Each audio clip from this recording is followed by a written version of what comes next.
The door crashed open at dawn. Federal agents poured into the quiet St. Louis warehouse, boots echoing on cold stone floors. Barrels of whiskey stood stacked like a wall, their sharp smell filling the air. Papers were ripped from desks, safes were forced open, ink-stained hands froze mid-motion. Men who thought they were untouchable suddenly knew something had gone terribly wrong. One agent held up a bundle of letters, his voice low but shaking. "These go all the way to Washington." In that moment, the truth hit like a punch to the chest. This was not just about stolen whiskey taxes. This was about the highest levels of power in the United States, about money meant for the nation being quietly drained away, about a president's closest friends standing in the shadows. And if the names in those letters were real, the country was about to learn something frightening. The government itself had been robbed. But the biggest question still hung in the air, heavy and unanswered. Would anyone powerful actually pay for it? That answer was still coming, and when it did, it would shake America's faith in justice. Months earlier, the country was already uneasy. The Civil War had ended, but peace did not feel real. Across the nation, people watched as justice failed again and again. After the Colfax massacre, survivors saw killers walk free. Courts looked away. Prisons held the poor and powerless, while those with influence escaped consequences. Many Americans had begun to ask a dangerous question: was justice only real for some people? At the same time, the government was desperate for money. Rebuilding the nation cost more than anyone had imagined. One of the biggest sources of income came from whiskey taxes. Every barrel produced was supposed to send money straight to the U.S. Treasury. On paper, the system was simple. In reality, it was wide open for abuse. Distillers paid taxes based on how much whiskey they made. Inspectors were sent to watch production. Collectors gathered the money. Supervisors signed off on the reports. But what if all those people worked together? That idea became the whiskey ring.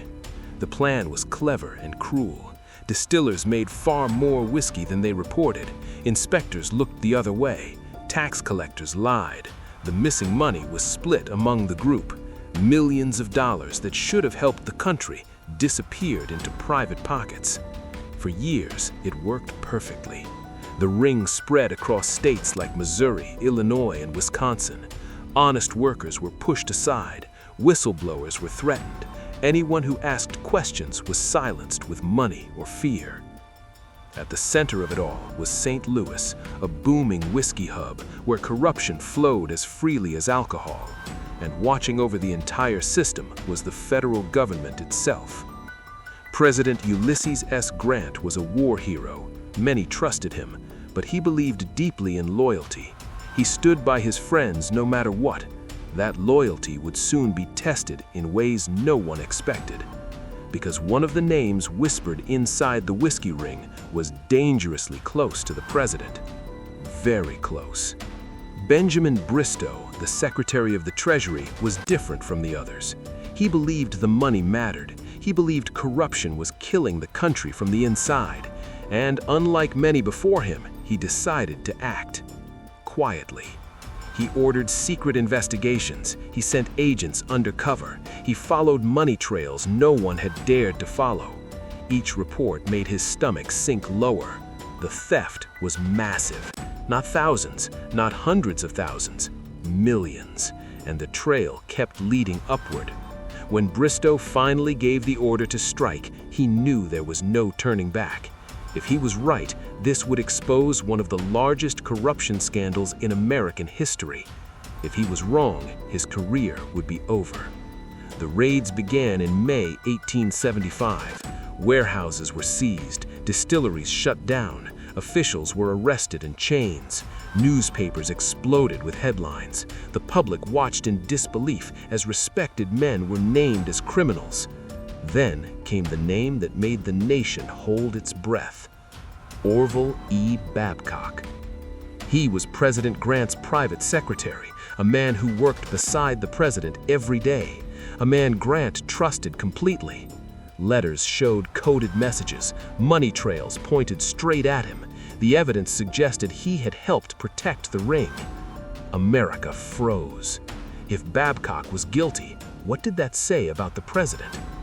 Grant refused to believe it. He publicly defended Babcock, calling him innocent and loyal. He said the evidence was wrong. He said the investigators were mistaken. For many Americans, this felt familiar. Power protecting power. Justice stopping at the edge of influence. Just like before. Trials began, but something felt off. Some defendants were convicted, yes, but others walked free. Witnesses changed their stories. Juries hesitated. And when Babcock himself stood trial, the president did something unheard of. He testified in his defense. A sitting U.S. president spoke for the accused. Babcock was acquitted. The message was loud, even if it was never spoken. Some people were too important to fall. The whiskey ring had been exposed, but justice felt incomplete. Money was recovered, but trust was not. Many of the worst offenders avoided real punishment. Prisons once again proved selective. They held small players, not the powerful architects. And across the country, people asked the same question again. If the law cannot touch those at the top, what is it really for? As the dust settled, Grant's presidency was forever changed. His reputation suffered, faith in government weakened, and corruption, though wounded, was not dead. It had survived before. It would survive again. But one final battle was still ahead, one that would decide whether the whiskey ring truly ended or simply learned how to hide better. And that moment was coming faster than anyone realized. Stay with this story, because in the next chapter, the trials deepen, loyalties crack, and the true cost of protecting the powerful finally comes into view. The courtroom fell silent as the verdict was read. Not guilty. The words echoed through the room like a gunshot. Some people gasped, others stared at the floor. A few smiled quietly. Orville E. Babcock stood still, his face calm, almost relieved. Outside, the crowd waited, tense and angry. When the news spread, disbelief turned into rage. The president's closest man had walked free. For many Americans, this was the moment everything broke. They had watched raids, arrests, and loud promises of justice. They had believed, even for a moment, that the powerful might finally face the law. But now, standing in that courtroom, it felt like the truth had been buried alive. And the worst part was still sinking in. The system had protected itself. But behind closed doors, the fight was far from over. Benjamin Bristow sat alone later that night, papers spread across his desk. He had followed the rules, he had gathered evidence, he had done everything right, and still the men at the center slipped through his hands. He knew why. Power. The whiskey ring was not just a group of thieves, it was a network, a machine built on favors, silence, and fear. Judges were pressured, jurors were confused, witnesses were bought or scared away. Every step forward felt like walking into a wall. Still, Bristow refused to stop. He pushed forward with more trials, more arrests, more names. And the deeper he dug, the uglier it became. Documents showed how whiskey inspectors marked barrels as taxed when they were not. Collectors altered records. Supervisors signed lies with steady hands. Money flowed through secret channels, splitting into shares like a business deal. Some of the money paid for luxury homes. Some bought silence. Some traveled east, closer and closer to Washington. Each new conviction brought a strange reaction.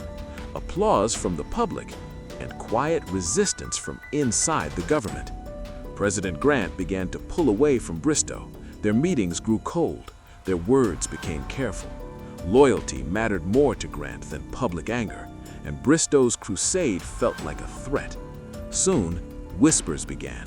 Bristow was ambitious. Bristow was reckless. Bristow was damaging the party. The same pattern had played out before in American history. When justice pushed too close to power, it was justice that was questioned. not corruption. Newspapers took sides. Some praised Bristow as a hero. Others accused him of tearing the nation apart. Editorials argued over one simple idea. Was exposing corruption worth the damage it caused? Behind the scenes, many of the convicted men prepared for prison. But even then, punishment came unevenly. Some received light sentences, others delayed their time with appeals. A few managed to avoid prison entirely through legal tricks. Once again, prison did not mean justice. It meant selection. The public could feel it. Farmers, laborers, veterans, and shopkeepers all saw the same truth. If a poor man stole, he vanished behind bars. If a powerful man stole millions, he argued his case from a comfortable chair. This feeling was not new. It echoed the aftermath of the Colfax massacre, when justice had promised accountability and delivered nothing, when terror continued because the law had failed to act. Now, the whiskey ring showed a different face of the same problem.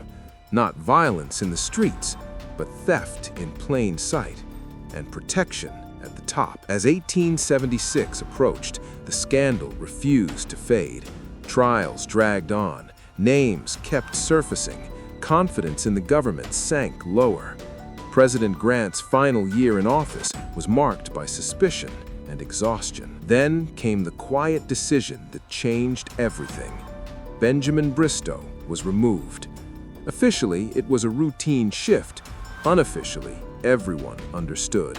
The man who had pushed too hard was being pushed aside. The investigation slowed. The energy faded. The message was clear. Enough. For many Americans, this felt like the final betrayal. The whiskey ring had been exposed, but it had not been destroyed. Its leaders had learned something valuable. If you are close enough to power, time is on your side. History would later confirm this truth. The recovered money was significant, but it was only a fraction of what had been stolen. The real loss was trust. Once broken, it did not easily return. Children grew up hearing the story. Veterans told it in quiet tones. Newspapers referenced it whenever new scandals appeared. The whiskey ring became a symbol, not just of corruption, but of limits. Limits of justice, limits of courage, limits of punishment. Yet one final thread remained loose, one question still unanswered, one truth still hidden beneath layers of loyalty and denial. How much did the president really know? Grant never admitted guilt. He never accepted responsibility. He left office wounded, but respected by many. History would debate his role for generations, and that debate begins with one last decision, a choice that would follow Grant long after his presidency ended. In the next chapter, we confront that legacy head-on. The final trials, the lasting damage, and the uncomfortable truth about what happens when justice stops at the door of power. Stay with the story, because the ending is not as simple as guilt or innocence, and it still matters today. The letters were real. That was the truth no one could escape anymore. Long after the courtrooms emptied and the headlines faded, investigators reread the coded messages again and again. Short phrases, odd numbers, casual jokes that hid serious meaning. These letters had passed quietly between men who understood one thing clearly. They were protected. At the center of every argument stood President Ulysses S. Grant. Not as a man caught stealing, but as a man who chose loyalty over truth. And that choice would define how the whiskey ring was remembered. Grant left office in '77. There was no parade of celebration, no feeling of relief. The nation was tired. Reconstruction was ending. Federal troops withdrew from the South. Violence and racial terror returned stronger than before. The courts narrowed civil rights. The prisons filled with the powerless again. Justice had stepped back, and the whiskey ring fit perfectly into this pattern. Some Americans wanted to believe Grant was fooled, that he trusted the wrong people, that his heart was good, even if his judgment failed. Others believed something darker, that he saw enough to stop it and chose not to. History never gave one clear answer, but history did give consequences. The men convicted in the whiskey ring cases served their time, if they served any at all. Many returned to quiet lives. Some kept their money. Others re-entered business under new names. They did not become warnings. They became lessons. Future criminals studied the scandal carefully. They learned how long investigations take, how public anger cools, how trials confuse, how loyalty creates shields stronger than locks. Most of all, they learned that corruption does not need violence to succeed. It only needs patience. Across the country, people began to connect the dots. From Colfax to the whiskey ring, the pattern was clear. When crimes threatened the powerful, justice slowed. When crimes came from the poor, justice moved fast. Prisons were not broken, they were selective. This realization changed how Americans saw the law. Faith weakened, cynicism grew. People stopped expecting fairness and started expecting survival. Newspapers continued to revisit the scandal for decades. Every time a politician was caught stealing, the whiskey ring was mentioned. Every time loyalty blocked accountability, Grant's testimony was remembered. Even today, historians argue about one painful idea. Was the whiskey ring a failure of one man or a failure of the system? Because if the system worked, loyalty would never matter more than evidence. But in 1875, it did. The money stolen during the whiskey ring could have rebuilt schools, supported veterans, and strengthened a wounded nation.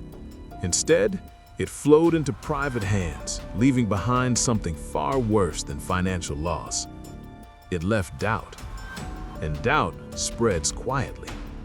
Grant spent his final years writing his memoirs, struggling with illness, trying to control his legacy.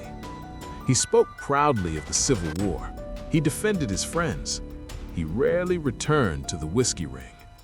Silence was easier, yet silence never erases impact. The whiskey ring became proof that corruption can survive exposure, that justice can exist without consequence, that the appearance of law is sometimes enough to keep a system running, even when faith collapses. And for those watching closely, one final truth became impossible to ignore. The scandal did not end corruption, it refined it. As America moved forward, scandals continued.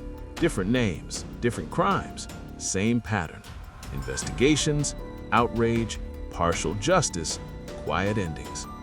The whiskey ring was not an exception, it was a blueprint. And that is why this story still matters. Because every time justice stops short, it teaches someone how far they can go next time. In the next chapter, we will look at the long shadow the whiskey ring cast over modern America, how its lessons shaped future scandals, prisons, and public trust, and why the cost of selective justice is still being paid today. Stay with the story, because the past is not finished speaking. The damage did not end when the trials stopped. It spread, quietly at first, slowly, like a crack in glass that grows wider with time. Years after the whiskey ring scandal, Americans did not remember every name or every dollar stolen. What they remembered was the feeling, the moment they realized something painful.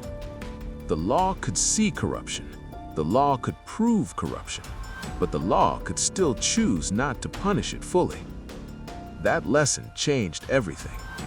In towns and cities across the country, people talked about justice in a new way, not with hope, but with caution, not with belief, but with doubt.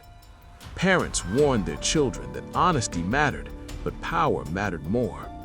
Veterans who had fought for the nation shook their heads when politicians spoke about honor. They had seen the truth. The whiskey ring had shown them how the system bends, and once a system bends, it rarely snaps back straight. Future scandals followed the same path: railroad fraud, land theft, banking schemes. Each time, the public reacted the same way: shock, anger, demands for justice, then confusion, delay, and finally, disappointment. The pattern felt familiar because it was. Investigate just enough, punish just enough, protect the center. This approach kept the system alive while slowly draining trust from the people it claimed to serve. Prisons continued to fill, but not with the architects of national crimes. They filled with laborers, the poor, the desperate, and the forgotten. Meanwhile, those who stole with pens instead of guns often escaped lasting harm. This was not an accident. It was a design, shaped by moments like the whiskey ring. The scandal also reshaped politics. Leaders learned to speak carefully, to hide wrongdoing behind committees and reports, to sacrifice small figures to save larger ones. They learned that public memory fades faster than power. And they were right. Within a generation, many Americans knew the name Ulysses S. Grant only as a war hero. The whiskey ring became a footnote, a lesson taught quietly, if at all. History softened the edges, but the effects remained. When trust breaks, it does not shatter loudly. It leaks away. And as trust faded, fear took its place. Fear of speaking up, fear of being alone, fear that fighting corruption was pointless. People learned to survive inside the system instead of trying to change it. That may have been the greatest victory of the whiskey ring. Not the money, not the acquittals, but the silence it taught. Even today, the questions it raised still matter. What happens when loyalty outranks truth? What happens when justice pauses for power? What happens when prisons become symbols of control instead of fairness? These questions are uncomfortable because they have no easy answers. The whiskey ring did not destroy America.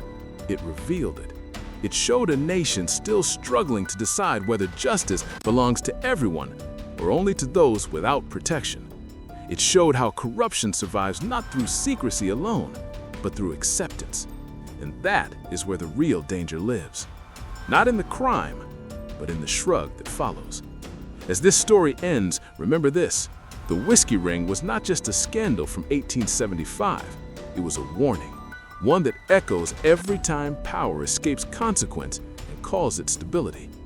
If justice is selective, it is not justice, it is control. And the moment people stop demanding better is the moment the next ring begins to form. Stay alert, stay curious, and keep watching history closely, because the past never truly ends. The warning had been given, but America did not stop. Instead, it adapted. Long after the whiskey ring faded from headlines, its lessons lived on inside quiet offices, courtrooms, and back rooms where decisions were really made. Men in suits spoke softer, paper trails grew more complex, deals were made with smiles instead of threats. Corruption did not disappear, it grew smarter. By the late 1800s, new scandals emerged that felt strangely familiar. Different industries, different names, same shape. Government money moved where it should not. Investigations began with confidence.